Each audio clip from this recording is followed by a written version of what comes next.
Então, eu decidi fazer esse vídeo aqui porque são dois assuntos que eu me interesso, eu gosto,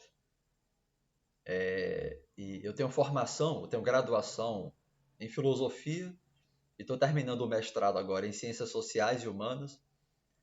Então, eu quero fazer esse vídeo aqui, não sei se eu vou publicar de fato, né? Se estiver aparecendo aqui no YouTube, então eu publiquei.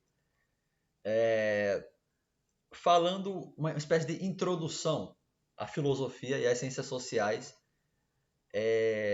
necessária, né? É uma introdução que normalmente você não vai ver por aí.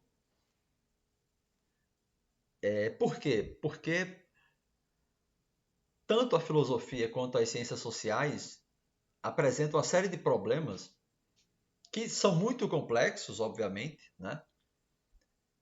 Não dá para abordar tudo aqui nesse vídeo. Eu quero uma hora no máximo aqui para fazer uma introdução, sem muita elaboração, sem slides, sem nada desse tipo, mas para quem quer se introduzir nisso, né? Quem se interessa por filosofia, por ciências sociais, eu já vou falar a relação entre elas, né? Então, eu quero fazer uma introdução necessária, porque tanto os livros, as aulas de filosofia, quanto de ciências sociais, elas parecem muito incompletas. Elas não parecem ser tão sucintas, objetivas e parcimoniosas. E, modéstia à parte, eu acho que essa é uma qualidade que eu tenho. Eu consigo ser muito simples na maneira de abordar. Não simplista, não simplória, mas simples e direto ao ponto. E como eu tenho formação em filosofia e estou terminando ciências sociais, o mestrado, né? Eu quero fazer uma pequena reflexão sobre essas áreas aqui. Começando pela filosofia, porque a filosofia é mais anterior às ciências sociais, né? E é basicamente anterior a qualquer área, né?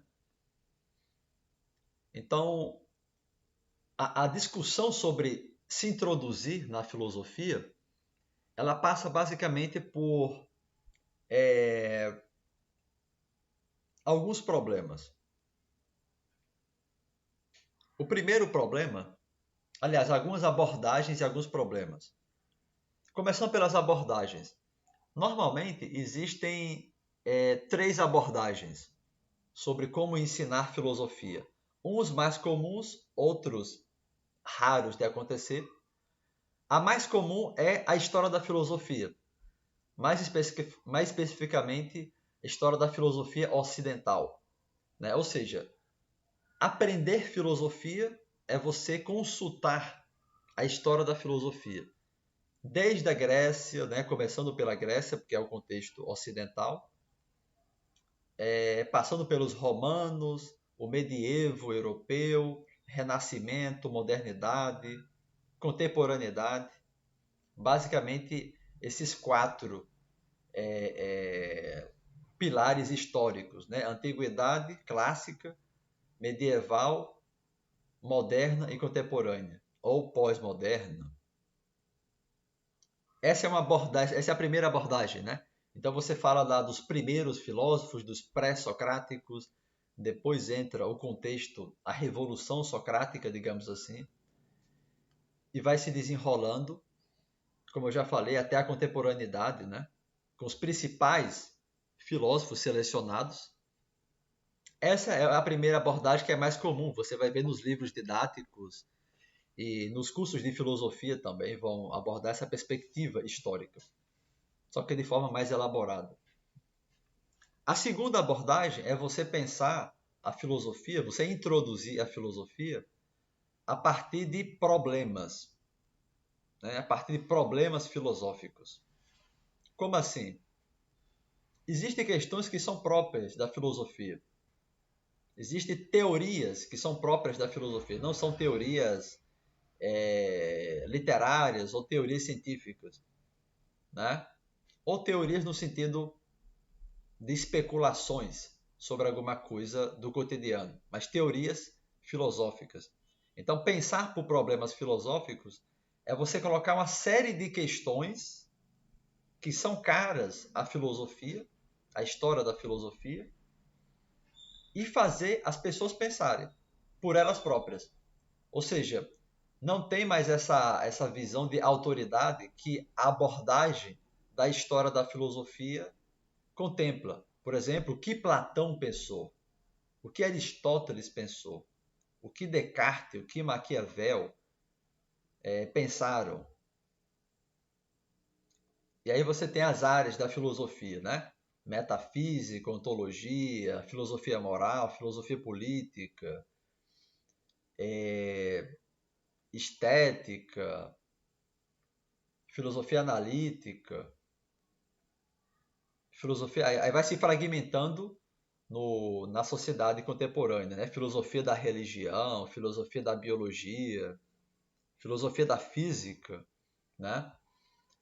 Então, essa segunda abordagem é você pensar a filosofia a partir de problemas. É você colocar uma série de problemas clássicos ou até eternos da filosofia para que os estudantes pensem. Por exemplo, o que é o conhecimento?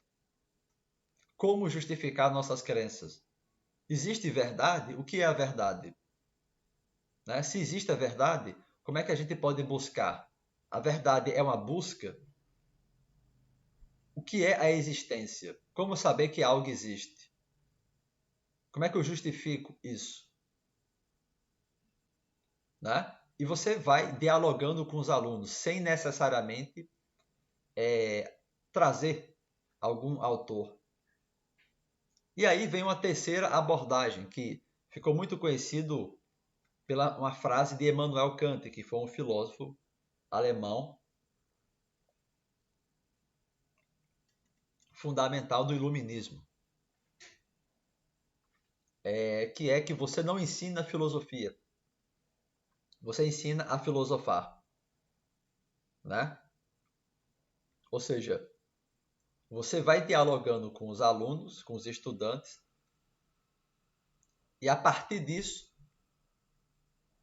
a filosofia vai aparecendo para eles. Ou seja, é muito parecido com a segunda abordagem, né? A segunda abordagem é você trabalhar com problemas, você colocar problemas para os alunos pensarem. Então, grosso modo, são essas duas ou três abordagens que existem no ensino de filosofia.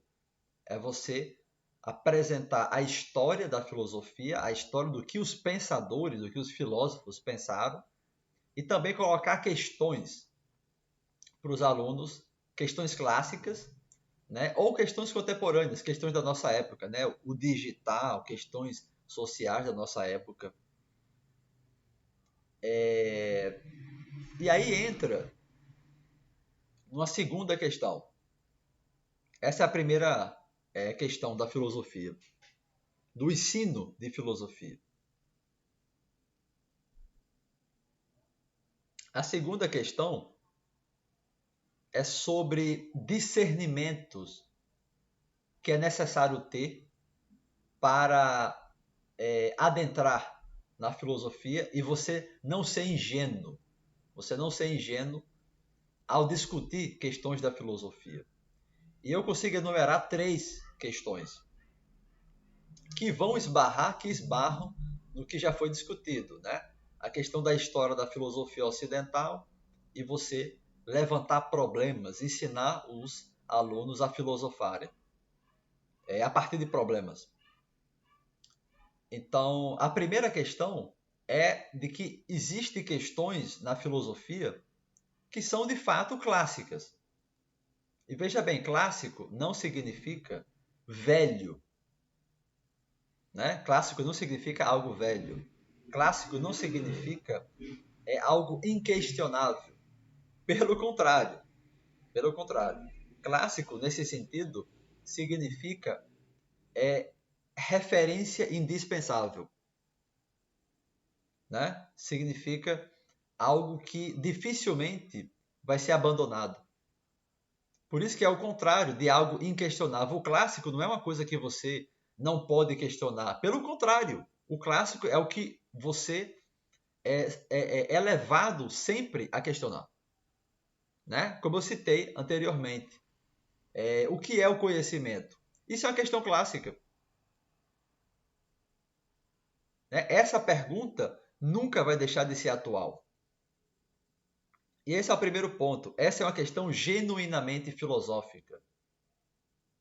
É uma questão genuinamente filosófica. A gente pode falar que é universal, uma questão universal. Seja hoje, seja na China, no século XII, seja na Etiópia, no século XV, seja numa sociedade indígena, perguntar o que é o conhecimento, como buscar o conhecimento, como justificar as suas crenças, o seu suposto saber, isso é uma questão clássica, isso é uma questão genuinamente filosófica. Isso independe de cultura. Né? O que vai variar é a língua que a pessoa vai perguntar isso. Mas isso independe. Em qualquer sociedade é válido, é genuíno, é pleno perguntar sobre o que é a vida, o que é o conhecimento, como justificar nossas crenças, o que é tudo isso, né? Questões de ordem metafísica.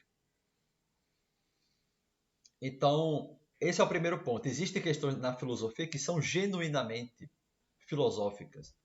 Porém, esse é o segundo aspecto, existem questões que são específicas, né? Que são específicas de cada cultura. Elas não são universais.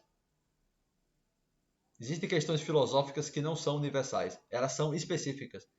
Elas só fazem sentido partindo de uma determinada visão de mundo específica ou de uma determinada sociedade específica. Por exemplo, uma questão que é cara à filosofia ocidental há muito tempo é a questão se Deus existe, né? Ou mesmo, como é que Deus, sendo benevolente, onipotente, onipresente, sumamente amoroso, como é que ele permite o mal acontecer no mundo? Isso não é uma questão universal. Por quê? Porque não são todas as sociedades que acreditam numa visão monoteísta e que só existe um único Deus. E esse Deus é amoroso necessariamente. Entende? Então, essa perguntar como os filósofos, principalmente os cristãos, colocaram, né? Perguntar como é que um Deus bondoso permite o mal, não é uma questão universal, até porque a maior parte da população, na antiguidade, por exemplo, não era cristã, obviamente. O cristianismo surgiu bem depois, por exemplo, da China, na Índia, na Grécia.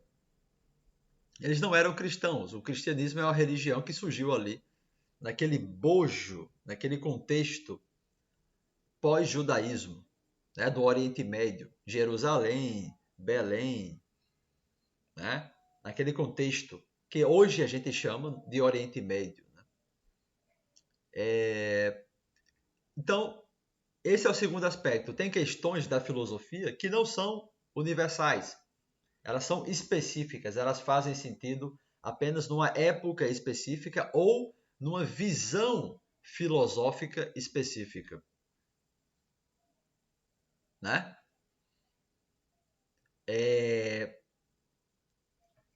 O terceiro aspecto que eu queria citar agora é o aspecto social da filosofia. Ou seja, especificamente o aspecto moral e ético. Aliás, o aspecto moral e político da filosofia. Ou seja, o que é que os filósofos querem legitimar ou não na sociedade que eles vivem? Né? Ou seja, qual é o impacto social que a filosofia causou e pode causar na sociedade? O que é que os filósofos tentam justificar do ponto de vista moral e político? Isso é outra questão, outro tipo de questão, né? Porque os filósofos, obviamente, eles são seres humanos.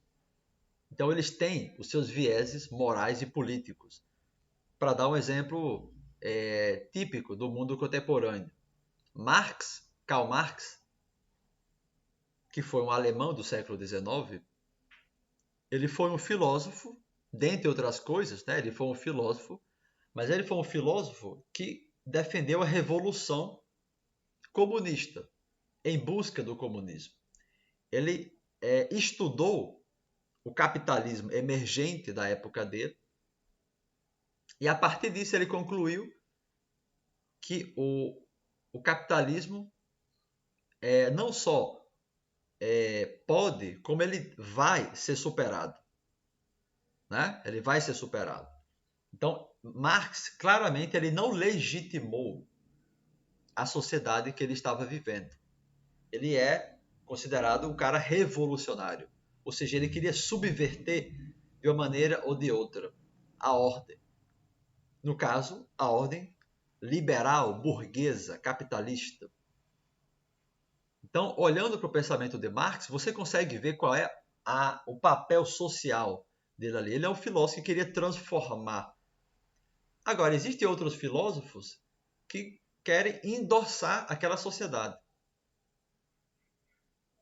Né? Por exemplo, os liberais no contexto capitalista.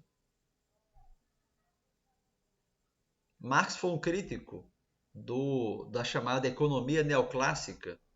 Né? Adam Smith e David Ricardo são os dois mais comuns de se abordar sobre isso. John Stuart Mill também, né? Então, são filósofos, são pensadores, são pesquisadores. Tanto o John Stuart Mill quanto o Adam Smith são filósofos. Só que são filósofos que estavam endossando a sociedade que Marx vai chamar sociedade de classe, sociedade burguesa. E não subverter, mas aquela sociedade deve se desenvolver. Ela deve se desenvolver mais. Ou seja, é outra posição. Mas eles também são filósofos. Ou para dar um exemplo mais clássico, Aristóteles. Aristóteles, na Grécia Antiga, foi um filósofo que defendeu filosoficamente a escravidão da época. A escravidão de certas pessoas, certos cidadãos que não eram considerados cidadãos. Escravo não era considerado cidadão. Ou seja, ele estava legitimando a ordem escravocrata daquele contexto. Né? E ele não deixa de ser filósofo por causa disso. Por isso que eu falei que esse terceiro aspecto é um aspecto da filosofia social.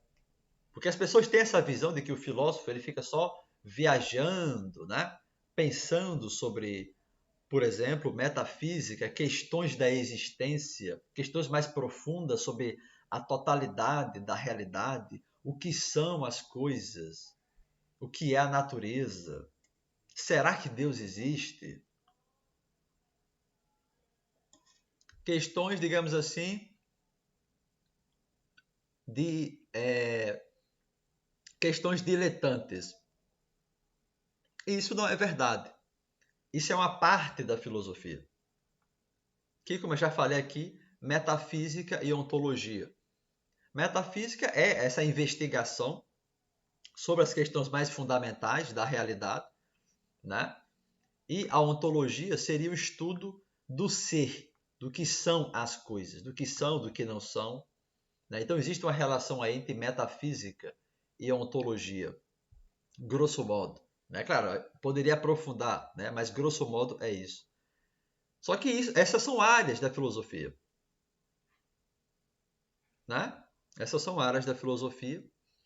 Existem outras áreas, como essas que eu citei. Você pode chamar de filosofia moral, ou seja, as questões envolvendo os valores, o que as pessoas acham correto, acham admirável, acham bom. Ou filosofia política, as questões envolvendo as estruturas sociais, as relações de poder. E os filósofos, desde a antiguidade, eles não são isentos disso daí. Até porque a filosofia, ela é o quê? Afinal de contas. Né? Eu não expliquei o que é a filosofia. Claro, vai ter uma grande discussão sobre o que é filosofia e tudo mais.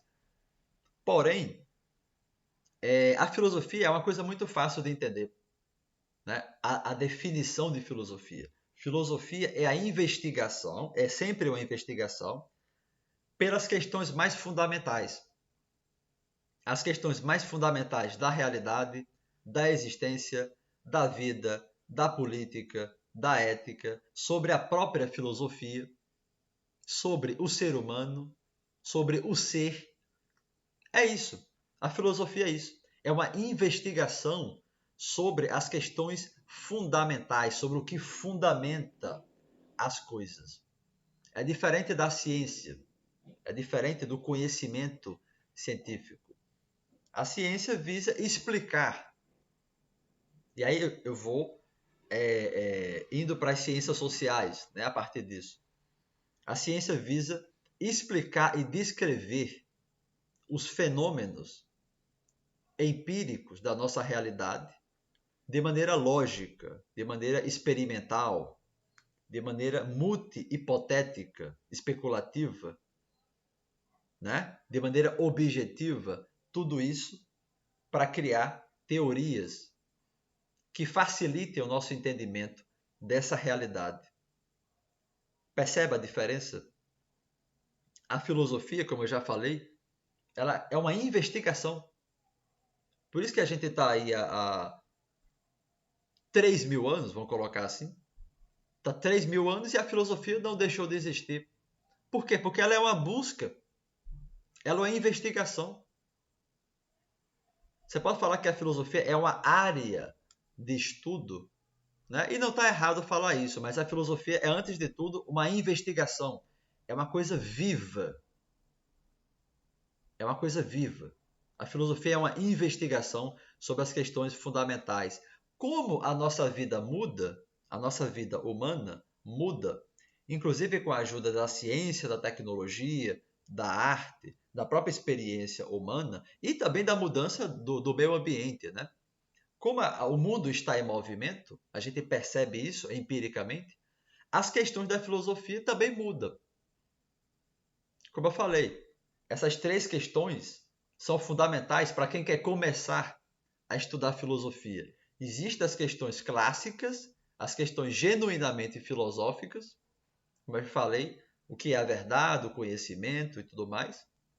As questões que são contextuais,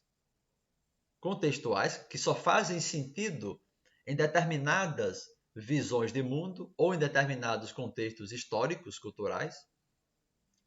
E existem questões que são sociais, de impacto social. O que o filósofo quer subverter, preservar, endossar, né? Que a gente chamaria hoje conservadorismo, que a gente chamaria hoje de pensamento reformista ou de um pensamento revolucionário. Você quer transformar as bases da sociedade ou não, você quer preservar ou até resgatar. Na filosofia, os filósofos podem fazer isso. E eles fazem isso, eles fizeram isso e eles fazem isso. Especificamente nessas duas áreas, né? Filosofia moral e filosofia política, que você pode reduzir e chamar de ação, filosofia da ação, né? Aquilo que a gente faz, a gente atua na sociedade, a maneira como os filósofos atuam e o que eles estão legitimando na sociedade. A vestimenta das pessoas, o Estado, o tipo de Estado, as estruturas de poder, os sistemas, as instituições, né? Então, eu diria que essas duas questões que eu trouxe são fundamentais para quem quer introduzir, para quem quer se introduzir na filosofia. A primeira é, como eu dividi nessas três questões, você pode pensar a filosofia em termos de história da filosofia, que no nosso caso aqui é a história da filosofia ocidental. Você pode pensar em termos de problemas filosóficos, colocar problemas para as pessoas pensarem. Eu sou muito mais simpático dessa segunda abordagem, né? Você colocar problemas para as pessoas pensarem. E terceiro, como complemento, é aquela frase do Kant, né? Você não ensina filosofia, você ensina a filosofar. Você coloca questões para os alunos pensarem com a própria cabeça, né? Essa é a primeira questão. E a segunda questão é o que eu já falei. Existem essas três ponderações que quem quer estudar filosofia deveria fazer, né? Questões clássicas, questões contextuais, né, que variam de sociedade para sociedade, e questões sociais, né? Qual é o impacto social que aquelas ideias do filósofo estão fazendo na sociedade? Pode fazer na sociedade, né? O que eles legitimam, o que eles preservam e assim por diante. Bom, eu sou formado em filosofia, me formei, eu entrei em 2017 e terminei em 2021. A minha monografia foi sobre o nome, né? Foram os problemas da ética evolucionista em Mark Russe. Mark Russe foi um filósofo britânico que é um dos fundadores da filosofia da biologia. Mas eu não quero nem falar da minha monografia, que eu acho que para quem tem interesse em fazer filosofia, ou até pensar filosofia, os cursos de filosofia no Brasil, eu não diria nem os cursos, eu diria a monografia, os trabalhos de conclusão de curso, né, o chamado TCC, trabalho de conclusão de curso, em filosofia, eles são muito, para mim, eles são muito defasados, né? Tem uma expressão que eu acho muito boa daquela Scarlett Martin, que é uma estudiosa aqui no Brasil de Nietzsche, né, do filósofo Friedrich Nietzsche, que eu acho muito boa. Ela diz que a academia brasileira tem o costume de escancarar portas abertas. Eu achei muito boa essa expressão. Por quê? Porque ela é verdadeira. Como assim? Existe um vício na Universidade Brasileira de filosofia, seja no TCC, seja nas pós-graduações, né? Primeiro, dos acadêmicos não fazerem filosofia, fazerem só história da filosofia ou se tornar especialista em filósofos. E você tem poucos filósofos. Você tem muito especialista em filosofia e historiadores da filosofia. E poucos filósofos, ou seja, pessoas que produzem filosofia, de fato. Isso é outra ponderação interessante. A situação da filosofia hoje é um tanto quanto mais complexa do que era, por exemplo, vamos pensar o contexto da Grécia Antiga. É muito mais complexo. Por quê? Porque hoje a filosofia ela se concentra nesses 4 ou 5 cenários. Primeiro, existem os professores de filosofia, né? Existem os filósofos, de fato. Existem os especialistas em filósofo, como eu citei aqui. Existem os historiadores da filosofia, né? Que trabalham com a história da filosofia. Existem os amantes da filosofia, né? Ou seja, são 5 contextos bastante diferentes, mas eles não são a mesma coisa. Percebe? Desses aí que eu falei, a gente precisa muito mais de filósofos. E a universidade deveria formar filósofos. E aí que entra a minha crítica, que nos cursos de graduação, o TCC, a conclusão de curso, é basicamente inútil. É uma coisa completamente inútil. Por quê? Porque o que se incentiva nos cursos de filosofia é o quê? É o que eu fiz, por exemplo, né? Como eu falei, a minha monografia foi colocar os problemas da ética evolucionista Emack Rus. O Michael Rus, como eu falei, é um filósofo da biologia, morreu recentemente, e ele escreveu um livro em 1986 chamado Taking Darwin Seriously, Levando Darwin a Sério. Esse foi o meu principal livro base. Esse livro aqui, inclusive.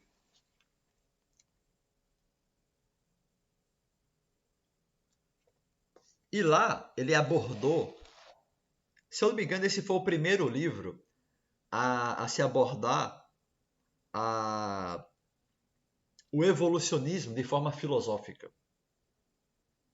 né? Ele colocou aqui especificamente questões epistemológicas, ou seja, questões ligadas ao conhecimento, à natureza do conhecimento, reflexões sobre o conhecimento, e questões éticas, ou seja, questões de cunho valoroso, moral, ou seja, os impactos que a teoria da evolução trazem para a filosofia, do ponto de vista epistemológico e ético. Foi esses dois recortes que o autor trabalhou nesse livro. E eu trabalhei a questão ética, por isso os problemas da ética evolucionista. Então, o que eu fiz nessa monografia foi abordar qual era a visão que ele abordou nesse livro. Entende?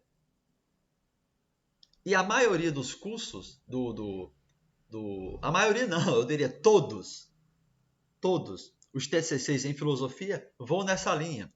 É você falar, por exemplo, como eu vi recentemente, uma menina que defendeu o TCC dela sobre o amor em Nietzsche, o amor em Friedrich Nietzsche, né? Aí outros vão trabalhar sobre a ideia de imperativo categórico em Kant.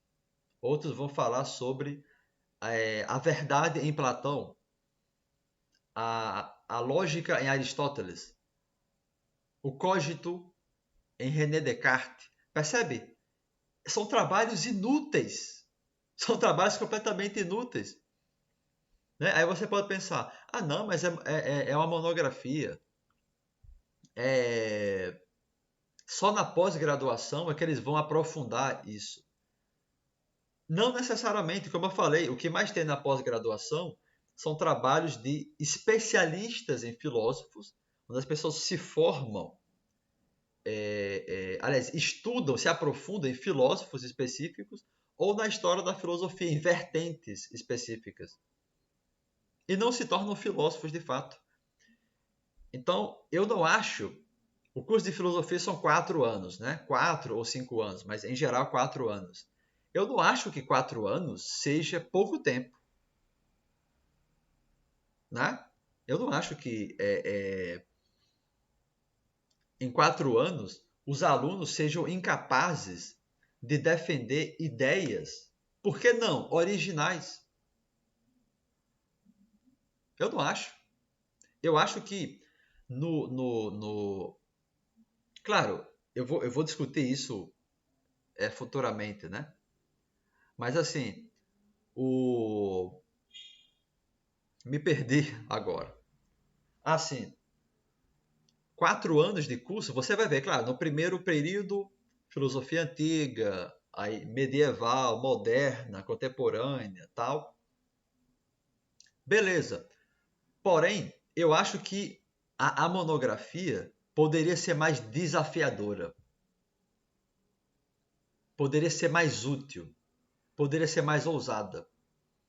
Esse é o meu ponto. A monografia nos cursos de filosofia poderia ser o aluno defender ideias dele, defender uma tese dele. E logo no primeiro período, os professores, o corpo docente, intimar os alunos a isso aí. Olha, vocês têm 4 anos para elaborar uma ideia própria de vocês relacionada ao mundo contemporâneo, tá? Ou que seja, se você quiser usar, é muito mais difícil. Sobre questões da antiguidade ou de 1000 anos atrás, é mais difícil. Mas sobre o mundo contemporâneo, de preferência, uma ideia de vocês. E aí, os professores, obviamente, vão orientar, porque os professores conhecem mais. né? As áreas da filosofia. Se você quer trabalhar exatamente sobre o quê? Filosofia moral, você pode colocar várias questões de cunho ético e moral na nossa época. Várias. Internet, né? Questão das redes sociais, a questão da relação de homens e mulheres, a questão LGBT. Pode ser a questão sua, desafiar os alunos, os estudantes de filosofia, a elaborar uma tese própria deles. Por que não? Eu não acho isso impossível. Eu não acho. Né? Então, assim, de novo, 4 anos é um bom tempo. Né? 4 anos é um bom tempo. E os alunos serem sempre chamados a atenção a fazer isso. A elaborar uma tese deles, para eles defender lá em 4 anos, na frente de, normalmente são 3, né? Na banca do TCC. 3 professores, né? Para os professores avaliarem. Por que não? Eu não acho que isso é impossível. Ao invés de falar, como eu falei, a ética em Marco Russo, ou a estética em fulano, o argumento tal em tal filósofo, ao invés de fazer essa coisa repetitiva e inútil, completamente inútil, que ninguém vai ler, não tem relevância para a filosofia brasileira, muito menos para a filosofia mundial, é só tese, só repetição, como diz a Scarlett Martin. É você escancarar portas abertas. Escancarando portas abertas. Então, essa é uma crítica que eu tenho aos cursos de filosofia. Eu considero que eu fiz um bom curso. Né? Eu sou formado aqui na Universidade do Estado do Rio Grande do Norte, na UERN. E eu considero que foi um bom curso, até porque quem faz o curso, em geral, é o aluno. Né? Não é só o corpo docente, não é só o currículo, é o aluno também. Então eu considero que eu fiz um bom curso. Só que, como eu falei, o que é incentivado nos cursos de filosofia é que os alunos não pensem por si próprios. É que os alunos estudem os clássicos, isso está certo, né? Estudem os clássicos ou os contemporâneos e façam um trabalho específico falando sobre uma ideia específica de um filósofo específico. Né? E não venha com esse papo de que não, você está na graduação e não pode fazer muita coisa. Isso é mentira, pô. Isso é falso. Como eu já falei, os alunos são sujeitos pensantes. Eles podem pensar. Você que está vendo aí, você não precisa fazer um curso de filosofia, obviamente. E você pode elaborar suas próprias ideias. Como eu falei, filosofia não é ficar repetindo o que filósofos pensaram ou pensam. Filosofia é uma investigação sobre as questões fundamentais. Você vai decidir o que parece ou não plausível para você. Né? Vou dar um exemplo. Existem 4 visões, existem 4 cosmovisões dentro da metafísica, vou colocar assim, sobre a estrutura geral da realidade, certo? Uma é chamada monismo, a outra é chamada dualismo, a outra é chamada pluralismo, de plural, e a outra holismo. Começando pelo monismo. Monismo vem de mono, que significa um.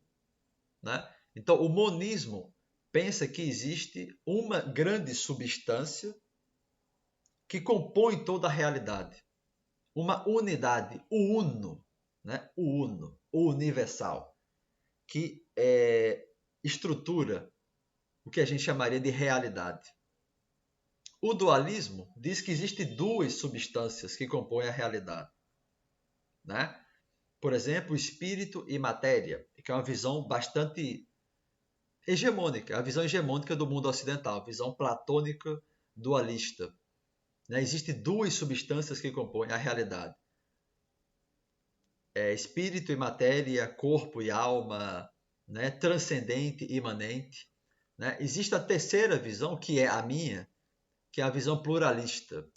Né? Para mim não existe uma ou duas, existem várias. Quando eu olho para a realidade, eu só vejo diversidade. Eu não vejo realidade, eu vejo realidades. Eu não vejo universo, eu vejo universos. Eu não vejo natureza, eu vejo naturezas. Né? Para mim é óbvio que o universo, entre aspas, é infinito. Né? E a quarta visão é o holismo. Holismo vem de holo, significa tudo, né? Tudo, a totalidade das coisas. Ou seja, não é que existe uma coisa, existe a totalidade. Né? A totalidade. Totalidade ou tudo com T maiúsculo. Né? Eu não acredito em totalidade. Eu não acho que existe totalidade. Para mim, a realidade é plural. Né? É infinito. São vários fios, ramos, redes que geram o que a gente vê, o que a gente sente, o que a gente pensa. Entendeu? Everton, eu não acredito em totalidade. Tudo. Por exemplo, a ideia, Deus criou tudo. Tudo o quê? Tudo o quê? Se a gente não tem acesso a tudo. A gente não tem acesso a tudo. Como assim tudo? Entende? Então, assim, essa é a minha visão. Então, assim, talvez, se eu fosse fazer uma graduação hoje, eu defenderia isso. Eu procuraria ler autores que trabalham, né, com metafísica e tudo mais, para defender essa ideia. Né? Defender essa ideia. Na verdade, o que existe é pluralidade, o infinito, a diversidade. Eu costumo brincar que eu não sou ateu, eu não sou ateísta, eu sou poliateísta, fazendo a brincadeira aqui com o politeísmo. Né? Eu não sou politeísta, eu sou poliateísta. Para mim, a realidade é plural. Eu só vejo diversidade. Eu não vejo que exista uma substância que compõe a realidade, ou duas substâncias que compõem a realidade, ou uma totalidade, né, que gera todo o resto de maneira fechada. Né?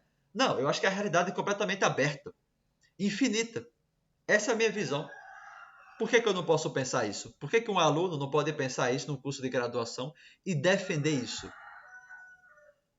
Né? E na banca, não é que os professores vão concordar ou discordar. Não é esse o ponto. Né? É avaliar, colocar críticas, colocar ponderações, leve para frente essa ideia no mestrado, no doutorado. E é isso aí. Por que não incentivar os alunos de filosofia a pensar por si próprios? Esse é o ponto. Isso é filosofia. Essa é a natureza da filosofia.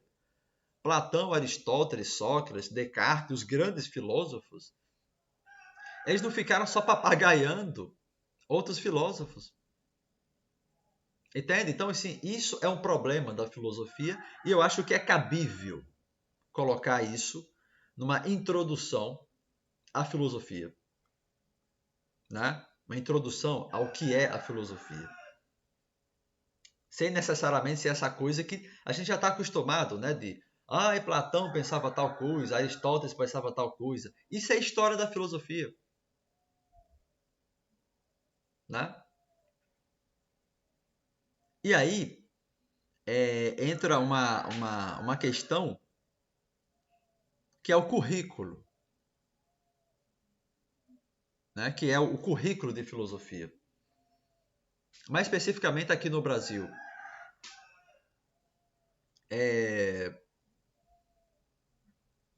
Como todo mundo sabe, o Brasil é um país parido na modernidade. Né? O Brasil não é um país milenar, ou não é uma nação milenar, como a Grécia, a China, a Índia e tal. E, portanto,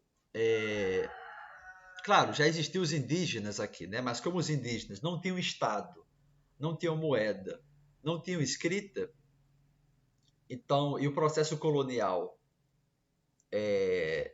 bagunçou, digamos assim, bagunçou, destruiu e bagunçou a cultura deles. Porém, isso não é irrelevante, né? Os indígenas têm uma importância para o pensamento no Brasil.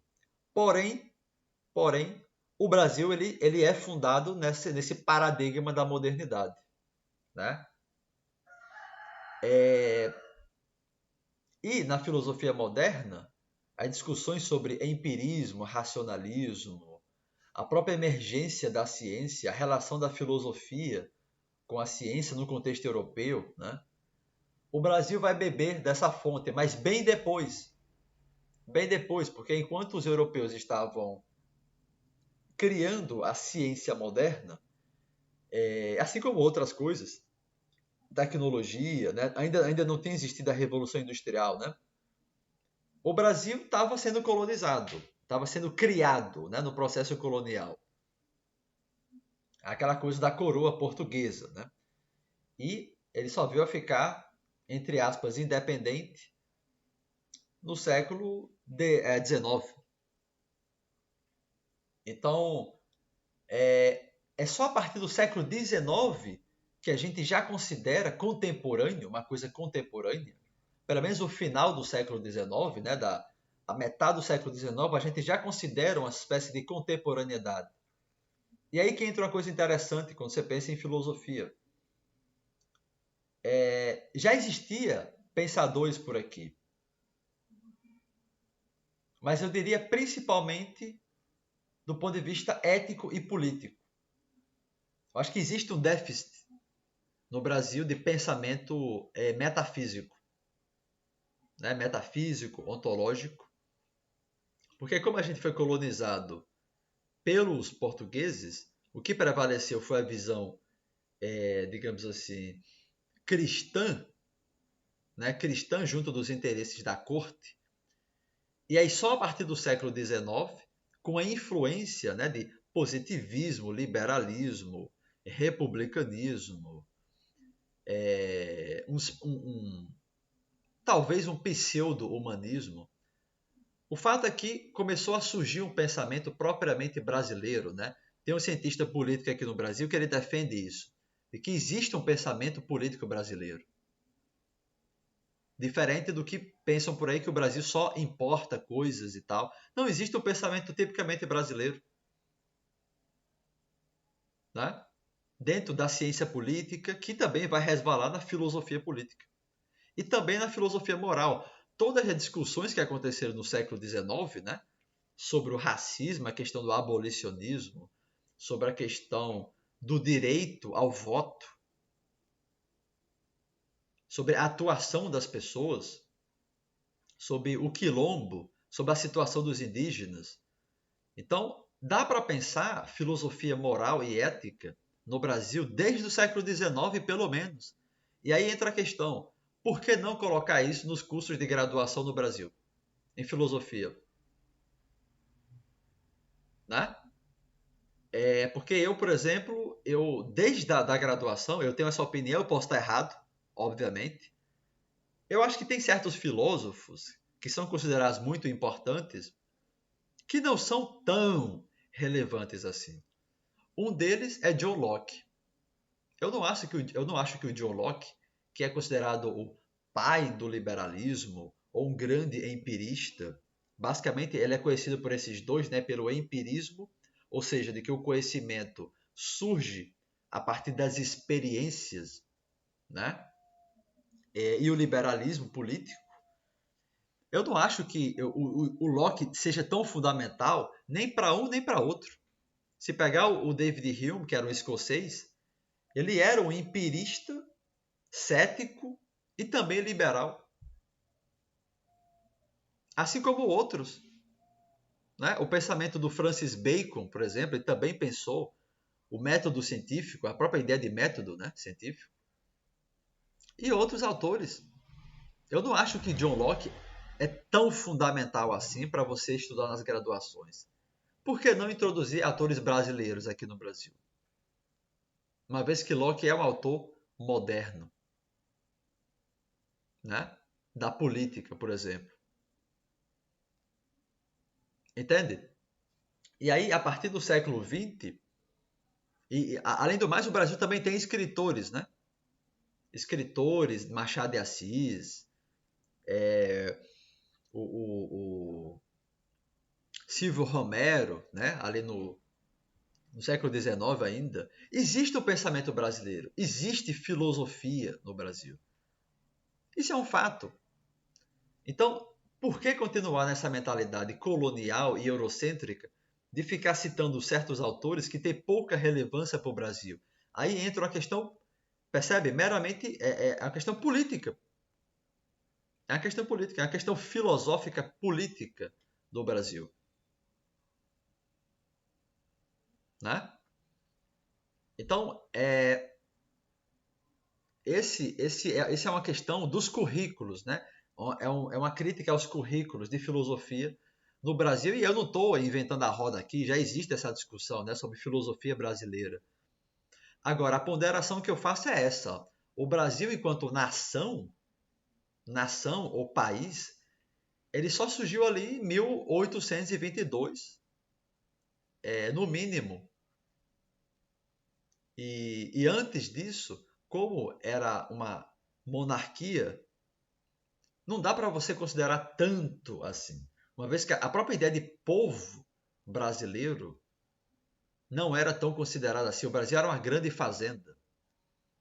Então, eu não vejo problema. É claro que existe uma discussão aí internacional sobre o surgimento da filosofia, né? Essa coisa de que não surgiu na Grécia, surgiu no Egito, ou a filosofia surgiu em vários lugares, né? Assim como a arte, a ciência, a literatura surgiu em vários lugares, a filosofia também surgiu em vários lugares.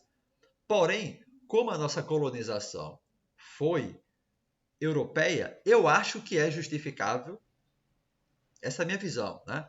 Eu acho que é justificável a gente estudar mais os europeus em termos de antiguidade, né? Não estou falando de barrar outros, não, mas pela nossa herança, né? Se a gente tivesse colonizado pelos egípcios, aí sim, filosofia egípcia, ou os chineses, ou os sumérios, ou os etíopes, ou os indianos, né? É por isso. Agora, do século XIX para cá, eu acho realmente ultrajante. Eu acho ultrajante desconsiderar o pensamento brasileiro, a filosofia moral e política principalmente. Porque o Brasil tem suas questões morais e políticas típicas, inclusive questões estéticas, né? Então, eu quero fechar a parte de filosofia com essa reflexão sobre filosofia brasileira. Filosofia brasileira. Você é brasileiro. Você que está escutando isso provavelmente é brasileiro. E tem muita coisa escrita aí dentro da literatura, né? Eu nunca esqueço, quando eu paguei a disciplina de ética, um professor, não sei se foi no segundo período, eu acho que foi, no segundo período de filosofia, ou seja, filosofia moral, né? A ética e filosofia moral são a mesma coisa, basicamente, né? Em filosofia. O professor utilizou um texto do Machado de Assis para discutir ética. Infelizmente, eu não me recordo qual é o texto. Mas eu achei muito interessante isso. Ele utilizou simplesmente Kant e Bentham, que são os dois normalmente que se utilizam, né, para introduzir a filosofia moral, né? O Kant numa ética deontológica e o Jeremy Bentham numa ética utilitarista, né? Colocar esses dois para discutir e assim discutir a filosofia moral. E ele utilizou um texto do Machado de Assis, eu achei interessante, porque a filosofia, a literatura, ela também tem insights filosóficos. E a filosofia brasileira também é rica, tem muita coisa. Então, para fechar e ir para ciências sociais, eu quero fazer essa sugestão de reflexão. Não só você pensar com a sua própria cabeça, mas também pensar que você é brasileiro. E, portanto, as questões do seu tempo, do seu país, influenciam na sua maneira de pensar. Né? Por mais que você leia autores europeus e dos Estados Unidos, por exemplo. Né? Como eu falei, eu fiz a minha monografia um autor britânico. Né? Mas eu fiz no Brasil. Isso é diferente de fazer na Grã-Bretanha. Então, eu fecho aqui a parte da filosofia. Uma introdução necessária para a filosofia. Dito isso, as ciências sociais.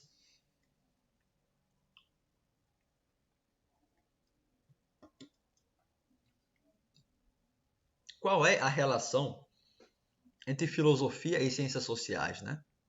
A filosofia, como eu já falei,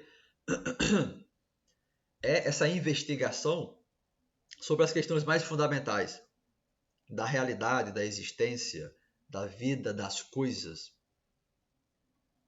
As ciências sociais, elas são ciências. É uma ciência. Né? E ciência, para mim, de novo, existe toda uma discussão. Né? Eu já li livros de filosofia da ciência. Eu estou com um livro aqui de filosofia da biologia e tal. E de filosofia da ciência também tem esse texto aqui do Chalmers, Chalmers. É um texto que se tornou meio referência, né? O que é ciência, afinal? Eu conheço essa discussão sobre o que é ciência e tal. Porém, de novo, sendo bem didático, sendo bem sucinto, ciência é uma coisa simples de entender. Né? Eu acho que as pessoas confundem muitas vezes duas coisas. Elas confundem os problemas internos da ciência, né? Por exemplo, a relação entre as ciências, a especificidade de cada ciência, como a gente vai falar aqui, ciências sociais, e os problemas externos da ciência, por exemplo, as questões políticas, com o que é ciência. Elas confundem isso daí. O que é ciência não é uma coisa polêmica. Não é. Não existe polêmica. A polêmica é a relação entre as ciências, os debates filosóficos internos da ciência e as questões externas da ciência. A relação da ciência com a cultura, com a religião, com a política, com a economia. Isso sim é polêmico. Agora, o que é ciência não é polêmico. Não é. Eu não acho. Eu defendo uma visão muito clara e objetiva do que é ciência. Ciência é o conhecimento, né? É um tipo de conhecimento, dentre vários, né? O conhecimento filosófico, como eu já falei, conhecimento artístico, conhecimento do senso comum, conhecimento técnico. Ciência é um conhecimento baseado nesses 5 pilares. Primeiro, existe uma realidade objetiva. Existe uma realidade objetiva. É um pressuposto, né? É um pressuposto filosófico da ciência. Existe uma realidade objetiva. Ou seja, existe uma realidade independente da gente. Né? Se a gente pode conhecer ela de maneira 100%, é outra história. Mas existe uma realidade objetiva. Uma realidade que existe independente da gente. O segundo pressuposto é essa realidade, de alguma forma, é inteligível. É inteligível, ou seja, a gente pode conhecer essa realidade. 100%, 90%, 80%, 1%, essa é outra discussão. Mas a gente pode conhecer a realidade objetiva. Esse é o segundo pressuposto fundamental da ciência, do conhecimento científico. O terceiro pressuposto é múltiplas hipóteses. Né? Múltiplas hipóteses, o caráter especulativo da ciência. Ou seja, você cogitar 1, 2, 3, 4, 5, 50 hipóteses para explicar o que você quer explicar. né? Então, assim, hipótese, o levantamento de hipóteses também é um pilar fundamental da ciência. O quarto pilar fundamental da ciência, experimentação. Experimento, que a gente chamaria de empirismo. Fazer experimentos, passar por experiências, né, de maneira sistemática. E quinto e último pressuposto da ciência é lógica, raciocínio lógico. Você pensar de maneira lógica. Ou seja, o que é o pensamento lógico? É você pensar de maneira correta e necessária. Você não pode se contradizer no que você está falando. Por exemplo, dando um exemplo na biologia. Se você parte do pressuposto de que sapos são anfíbios, e na mesma pesquisa você diz que sapos são mamíferos, você está sendo ilógico. Porque ser um anfíbio necessariamente anula ser um mamífero. Né? Se você está em cima da montanha, logo você não está embaixo da montanha. Uma coisa anula a outra. Então, assim, para a ciência acontecer, você precisa do raciocínio lógico, um raciocínio coerente e coeso, onde as coisas não se anulam, as coisas se complementam de maneira necessária ou probabilística. Né? Inferência, por exemplo. Isso é ciência.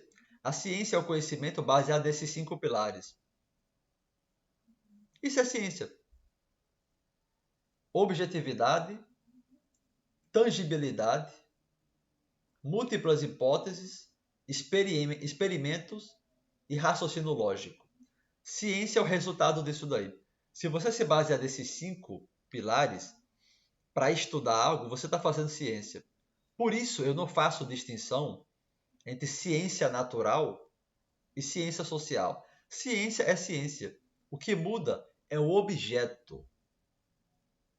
Né? O que muda é o objeto. O quão veloz é o objeto, o quão grande é o objeto, o quão pequeno é o objeto, o quão polissêmico pode ser o objeto, por exemplo, nas ciências sociais, né? Isso é ciência. Dito isso, as ciências sociais estudam o quê? Estuda a sociedade humana, as sociedades humanas. Partindo de vários pressupostos já, relações de poder, política, relações econômicas, economia, relações religiosas. Por isso que as ciências sociais é dividido nesses 3 campos em geral, né? Sociologia, antropologia e ciência política. Mas ela vai também dialogar com a economia. Economia e ciências da religião, né? Existe aí toda uma discussão sobre a relação entre essas áreas, né? De que, na verdade, a sociologia já abarca a antropologia e vice-versa, mas eu não vou entrar nesses detalhes aqui. O que é importante de entender nas ciências sociais é que as ciências sociais elas visam estudar a sociedade, ou as sociedades no plural, né? No seu caráter múltiplo. Né? Fazendo vários recortes. Aí, como eu falei, vai depender do que é que você está estudando. Se for política, é ciência política. Se for a cultura, é antropologia. Se for as relações modernas, dentro dessa distinção que se faz entre sociologia e antropologia, por exemplo, de que a sociologia, na verdade, ela é o estudo da modernidade. Né? Basicamente, esse é um consenso.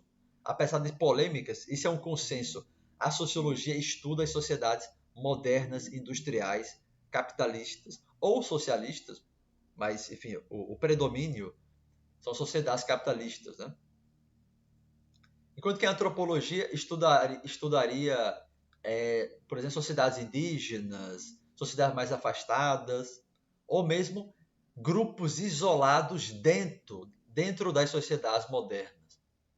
Por exemplo, recentemente tem um antropólogo, que eu esqueci o nome desse cara, aqui no Brasil, que ele estuda ricos. Ele estuda os ricos no Brasil. A cultura dos ricos. É um antropólogo, é um trabalho de antropologia. Ele não está estudando a sociedade brasileira. Uma interpretação geral. Essa é a diferença, né? A sociologia, ela tem uma visão muito mais pretensiosa. É uma interpretação ampla da sociedade moderna, da modernidade.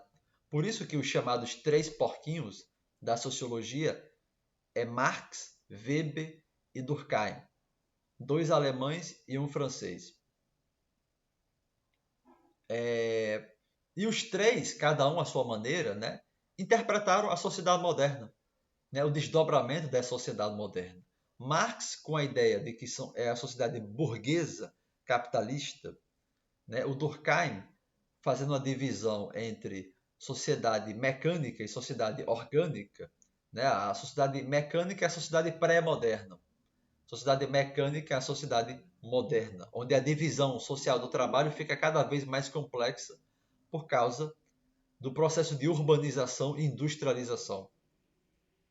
Né? E o Durkheim vê a sociedade como um grande órgão, mesmo, por isso a sociedade orgânica, né? Ou seja, onde cada órgão, assim como no sistema dos seres vivos, cada órgão vai se conectando, formando sistema cardiovascular, sistema nervoso, sistema urinário, que forma o todo, que é o ser humano. Então, a sociedade para o Durkheim seria, a sociedade moderna, né, seria como um órgão, onde você tem cada órgão, seria as instituições, a educação, as fábricas, a empresa, a igreja, os templos, né? Essa visão. Enquanto que o Weber, ele não vai nem nessa visão, nem na visão, na visão do Marx, né? Ele vê a modernidade como uma mistura de questões econômicas da sociedade capitalista, tipos de poder, né? Ele tem uma visão mais simbólica e interpretativa das coisas do que uma visão positivista, como o Durkheim, ou a visão dialética do Marx. Esses são considerados os clássicos da sociologia. Enfim, eu não vou entrar aqui porque também é um assunto muito complexo, né? Na verdade, o que eu quero trazer aqui é uma distinção fundamental nas ciências sociais que você vai encontrar de maneira fragmentada nos manuais de sociologia e ciências sociais, que eu vou colocar aqui de maneira mais sintética, né?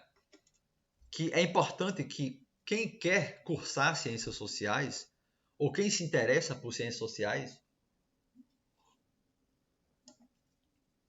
deve considerar. E se você considerar isso daí, vai facilitar muito, muito o seu entendimento, não só sobre a sociedade, mas sobre os próprios problemas das ciências sociais, né? E quais são essas questões? Essas 5 questões. A primeira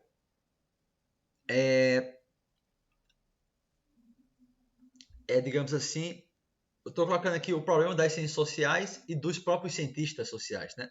Problemas que você vai encontrar nesse nicho, nesse mundo dos cientistas sociais que trabalham com antropologia, sociologia, ciência política e tudo mais.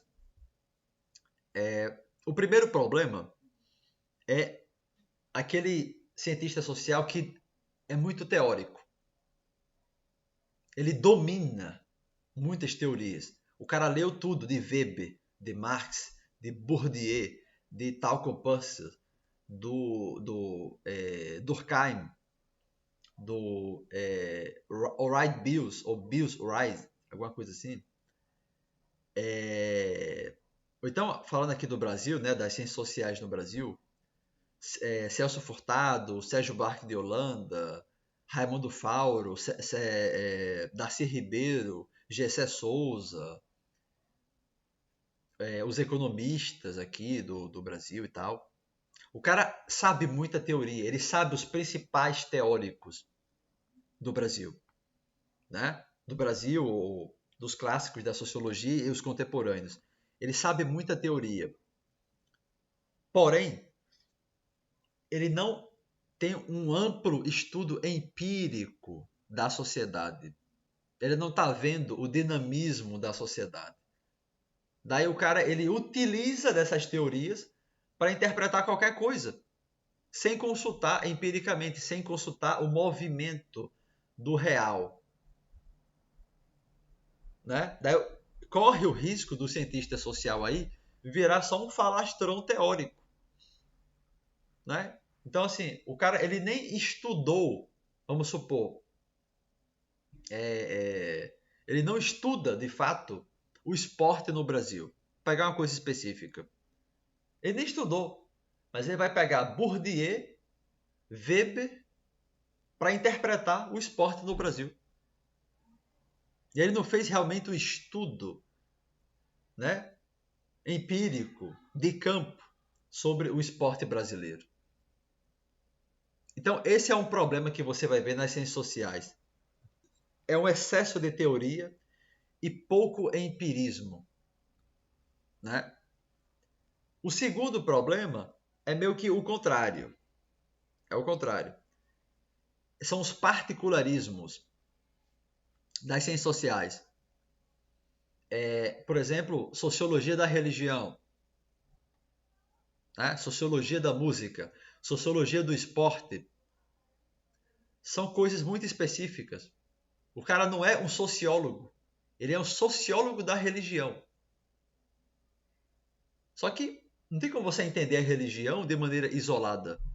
Você tem que conectar a religião com outros fenômenos da sociedade, como economia, como política, como cultura. Né? Então, essas divisões aí, sociologia da religião, esses particularismos, ou então coisas menores ainda, né? Aquele cara que estuda, sei lá, é uma comunidade específica, uma comunidade quilombola, sei lá.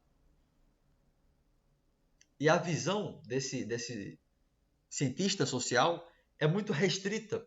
Ele não tem tanto conhecimento, é o contrário do outro cara. Né? É o contrário do outro. Então, esse é o segundo problema que você vai encontrar nas ciências sociais para você evitar. Não seja tão específico. Consulte os clássicos também. Né? Tenha uma visão mais abrangente da realidade. O terceiro problema é o que eu gosto de chamar de vertentismo. É o sujeito seguir uma vertente específica de pensamento, que é outra desgraça. Isso também acontece na psicologia, né? Você vai ver na psicologia pessoas que são behavioristas, psicanalistas, que seguem Jung, psicologia analítica. Isso não é bom para a psicologia. Isso também não é bom para ciência. Ciência de maneira geral. Cientista não tem que seguir vertente nenhuma. Cientista tem que seguir aquilo que é plausível, razoável, com os fatos e as teorias mais plausíveis, dado o que você está estudando naquele momento, do que você está falando. Né? Então, esse é um problema também nas ciências sociais, né? Do sujeito que segue. Não, a minha linha aqui é do estruturalismo. A minha linha é do marxismo. A minha linha é do funcional estruturalismo. A minha linha aqui é da teoria queer de gênero. Isso não é bom. Essa é só vaidade intelectual e guetos dentro das humanidades, dentro das ciências sociais. Isso não é ciência. Isso é você escolher uma vertente de estimação. Isso também é um grande problema nas ciências sociais. O quarto problema, esse é o mais conhecido, eu acho, né? Talvez seja o mais conhecido, que é aquele cara que é só um militante político. Né? É só um militante. Ele só defende uma causa específica ou um conjunto de causas. Ele não quer estudar cientificamente a sociedade. Lendo vários autores, dialogando com vários autores, estudando várias coisas, conversando com outros cientistas sociais. Não, não, não. O cara é um militante. Ele quer defender a causa A, B ou C, ser contra A, B ou C e pronto. Eu sou contra o capitalismo. Eu sou contra o machismo. É só um militante. Né? Então, assim, isso é um problema. Isso também existe em outras áreas, né? Na psicologia, por exemplo. Existe aí, não vou citar o nome aqui, vou citar aquela Valesca, deixa eu ver aqui, Valesca Zanello. Valesca Zanello. Essa Valesca Zanello aí é só uma feminista travestida de psicóloga acadêmica. É só uma militante. Se você for ver o discurso dela, é só feminismo. Não tem nada de científico, de psicologia científica. Nada, absolutamente nada. E nas ciências sociais, você também tem isso daí. Teoria feminista, né? Teoria queer.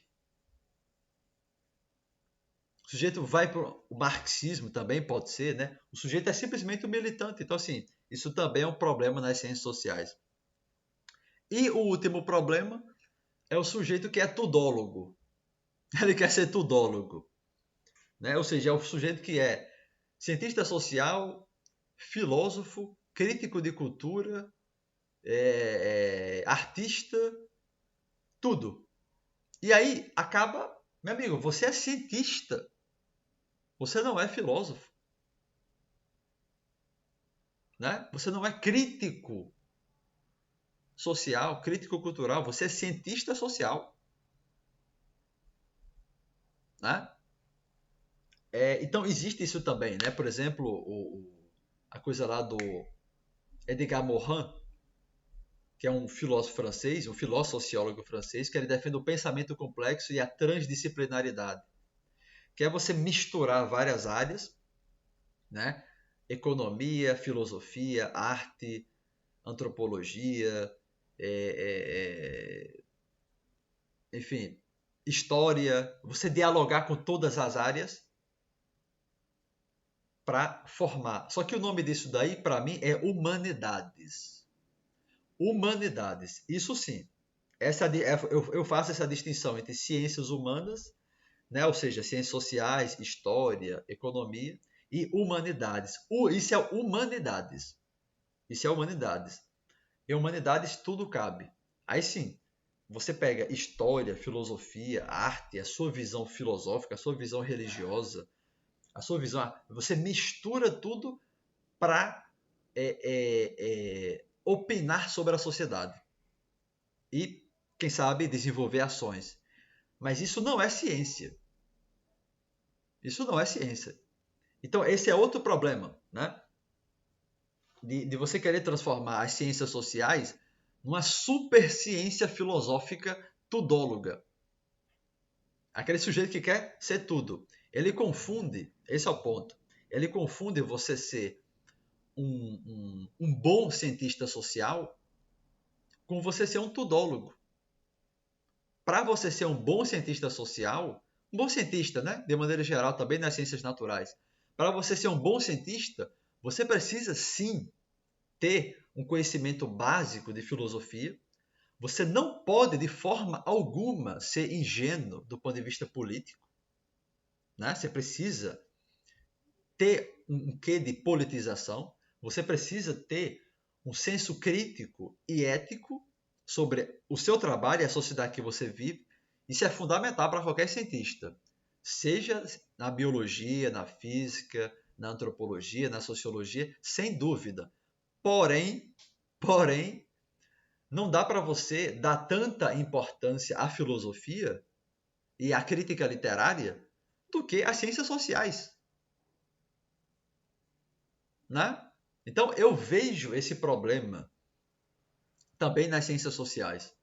Você tem esses autores que o cara fica falando de tudo, fala sobre um monte de coisa, é extremamente erudito, e no fundo você não entende onde é que o cara tá querendo chegar, né?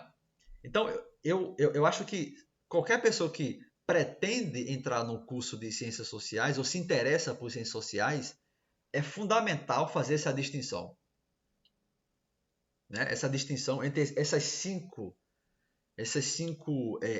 problemas que existem nas ciências sociais. Recapitulando, o primeiro problema é aquele sujeito que é só teórico, né? É teoria, teoria, teoria, teoria, e não consulta a realidade empiricamente, ele é só um teórico, ele é um erudito que sabe muita teoria sociológica. Aquele sujeito que é muito particularista, né? Muito particular, muito específico, e acaba não tendo a visão abrangente. Aquele, né, terceiro, aquele sujeito que é, é vertentista, como eu coloquei, né? Ele segue uma vertente específica e vai lá, como se não existisse o resto, né? Diminui, como eu coloquei, né? Uma característica fundamental da ciência é você colocar várias hipóteses. O cara coloca só uma hipótese, uma vertente e pronto. O quarto, o militante, né? Aquele que é um cientista social, mas é um militante, é muito mais militante do que cientista. E por último, o tudólogo, o sujeito que quer ser tudo. Aí acaba bagunçando completamente o que seria a especificidade das ciências sociais, que já é complexa. Como eu já falei, já transita ali pela economia, ciência política, antropologia, sociologia, né? Já é complexa. O cara quer pegar história, quer pegar filosofia, quer pegar arte, né? Eu acho complicado isso daí. E aí, uma semelhança que eu vejo entre ciências sociais e filosofia é essa questão do currículo e do colonialismo, né? Nas ciências sociais não tem esse problema, né? Que eu citei da monografia, de que na verdade a monografia em filosofia é inútil, é completamente inútil. É você fazer um trabalho que muitos já fizeram e muitos nem vão ler porque não tem nenhuma relevância para a filosofia. É só tradução da tradução da tradução da tradução, reprodução da reprodução da reprodução. Eu tentei fazer uma coisa nova no meu, né? Eu trabalhei com o Michael Ruse, como eu falei, que não se estuda no Brasil. Tá lá, mas eu não inovei nada. Eu só trouxe ali um pensamento de um autor estrangeiro. Nas ciências sociais, é, os estudantes, né, eles vão ter que fazer uma pesquisa empírica. Empírica pode ser teórica também, mas em geral é empírica, né? Eles vão para uma comunidade, eles vão estudar algum fenômeno específico, vão fazer algum trabalho de campo, né? Vão fazer até vários trabalhos de campo. Então, não tem esse problema. Porém, existe o problema de você valorizar mais autores estrangeiros também, né? E desvalorizar os pensadores aqui do Brasil, os pesquisadores. E tem uma rica tradição aqui no Brasil, né? Como eu já citei aqui, o Sérgio Buarque de Holanda, Gilberto Freire, Raimundo Fauro, Darcy Ribeiro, o Gessé Souza, que é recente, né? Vários cientistas sociais, vários cientistas políticos, né? O Christian Lynch aí é um cientista político muito bom. Então é isso, né? É isso. A parcialidade afeta tanto um quanto o outro, tanto o interessado em filosofia quanto o interessado em ciências sociais. Ou seja, a sua particularidade e o país que você vive, a região que você vive. Isso não é irrelevante. É sempre bom lembrar isso daí. Então, eu sou bastante simpático de um pensamento pós-colonial. Pós-colonial. Existe essa discussão, né, dentro das ciências sociais e da filosofia também, sobre pós-colonial, decolonial, contracolonial, anticolonial. Eu sou mais favorável da visão pós-colonial. Isso significa o quê?